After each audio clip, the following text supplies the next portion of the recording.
Welcome to Understanding Buddhism in America. My name is Mike, and today's shoutouts go to Jatak and Chica, who both left wonderful reviews on iTunes for my show. Also to my now 40-something subscribers, and to the hundreds of people who have downloaded or streamed my shows. I'd also like to bid a fond farewell to my friend Allie, who's headed overseas soon, and give a shout out to Lisa, who told me my podcast is, for some mysterious reason, the only podcast that works on her phone. I don't know why it works when all the others don't, but I'm sure it's some complicated scientific thing, so I'm going to call it magic. Today I'd like to talk about the Four Noble Truths. If there's anything in Buddhism that I can say most Buddhists agree with, it would be the Four Noble Truths. Now what's great about them is they're not really something to believe in, but rather just truths of the world to observe. Buddha was called many things in his lifetime: a teacher, a doctor, and an enlightened one. And the Four Noble Truths are where all of these labels really shine. They are his prescription to the suffering of our lives. The reason why they're in a 4-step format is because that's simply how doctors diagnosed and prescribed things where he came from. First, they stated the problem, then the cause, then if it could be cured, and then the treatment. So without further ado, let's get started. The first noble truth is that life is dukkha. Dukkha can be translated in a few ways. It can be translated as disappointment, suffering, unease, dissatisfaction, discomfort, pain, misery, sorrow, unhappiness, or a number of other things. If you've ever heard that Buddhists were pessimistic, there's no doubt in my mind that it came from this noble truth. Unfortunately, people who've said that probably never bothered reading any of the other truths. The idea that life is disappointment and suffering is not supposed to be taken as a final statement, but rather a diagnosis. Believe it or not, everything that's ever been done, is being done, or will be done, all have the same reason behind them. There's only one motivation to every action ever performed, which is to relieve suffering. We watch TV or movies to relieve our boredom, we hang out with friends to relieve our loneliness, and we're hurtful to relieve anger. Boredom, loneliness, and anger are all forms of suffering. It's so simple it's almost hard to grasp. Every action in the world is performed by someone who at some point thought the action would relieve someone of their suffering at some point. I wish I could ask the world why they thought it was working. When we watch TV, it doesn't destroy our boredom permanently. When we're with our friends, it doesn't demolish our loneliness forever. And when we're hurtful, it tends to make us even angrier. In a sense, we're all acting like cats chasing our tails. We continue thinking we'll either find the one perfect thing to fulfill our lives, or we'll attempt to fill our lives with a chain of many imperfect, impermanent things that will never truly satisfy us. To understand how Buddha came up with this truth, you have to understand the story of Buddha.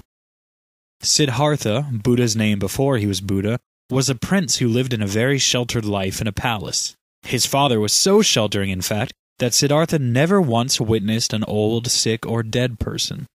He was completely unaware that suffering even existed at all.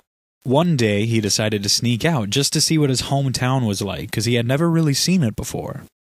While he was out, he saw suffering for the very first time. Deciding he truly didn't understand this suffering, he left home in search of whatever truths he could find, hoping to free the world of its problem. The first noble truth, life is disappointment and suffering, was his diagnosis to the world.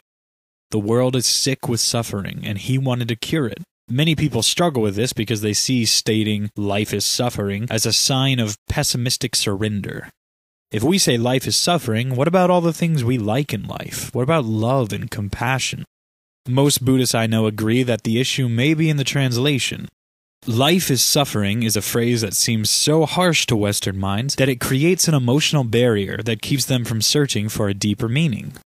Perhaps then it would be better to reword it a bit, not into something that means anything different to a Buddhist, but something that sounds differently to a non-Buddhist. In life, there is suffering. In any life, there is suffering, disappointment, pain, unhappiness, and sorrow. I think we can all agree with that, and it still holds completely true to the original noble truth. Next is the second noble truth, the cause of our suffering sickness. I found if there's any noble truth that can spark up a lively debate, it's this one. This is because it seems like everyone has a theory from where suffering comes from, and few of those people understand that all of their theories fall under this truth. The origin of suffering, disappointment, and unhappiness is attachment. I've already done a podcast on what non-attachment means, so this time I'll just talk about attachment. You may be wondering what in the world it means to be attached to something. Maybe you're even guessing it has something to do with love. Attachment can mean a number of things, but in the Four Noble Truths, it means the ignorance of transience. You see, everything is impermanent. There's not one person, place, or thing in this world that will last forever. Our sufferings and disappointments arise as soon as we become ignorant of this fact, due to our clinging on to the things we like or love. Then, when the things inevitably change, we feel like we not only lost what we like, but we also lost our sense of how the world works. It's like we pull out a compass and instead of it pointing north, the needle just spins and spins. This is the root of suffering, our disappointment, and our unhappiness. We strongly desire things we like to last forever, but rarely ask ourselves why. Do we want them around forever just because we like them? Because we believe either the things or us are worthy? Or maybe because we're greedy? There's a reason why lust, envy, pride, and greed are 4 of the 7 deadly sins. They simply do us no good. We all feel them at some point, but the things we do with them could be tragic. To believe that investing ourselves enough into something else will cause it to succeed as long as we like it to, which is usually for the rest of our lives, is ignorant. Anyone who's ever lost a loved one knows this. Life is beyond our control, whether we like it or not. Sure, something like whether or not I tie my shoes is under my control, but I can't pretend to know when the laces will become loose again from walking around. I could double knot them and try to play it safe, but then maybe I'll tie them too tight and the laces will break. Even if I did manage the perfect knot and the laces didn't break, eventually those shoes will disintegrate. So you can see, even my shoelaces are beyond my control. This may not seem like a big deal to me, but if I apply the same mindset to bigger things such as loved ones, relationships, or money, I'll constantly be trying to fix up my situations and failing at understanding why I don't think they're perfect until the day I die. This is the unnecessary cyclic existence that most of us live in.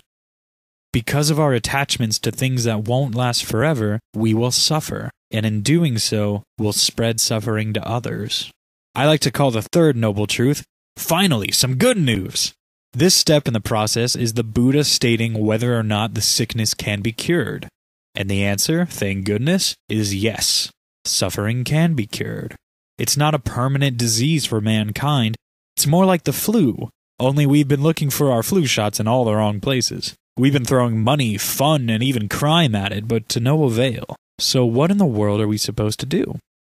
This brings us to the fourth noble truth, the treatment. This is the medicine Buddha told us we should take.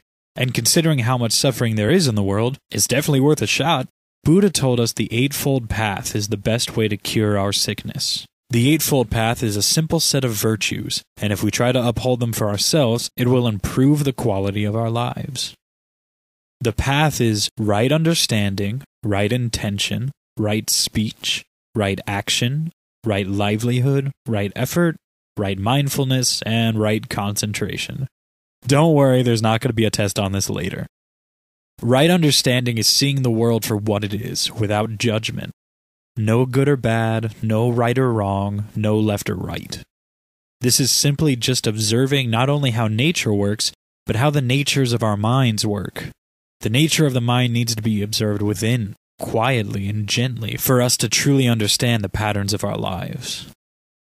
Right intention means ridding ourselves of things, behaviors, and beliefs that we come to understand are either the causes of suffering or the causes of actions that cause suffering. Right speech is silencing our lies, gossip, and slander, as they too will cause suffering.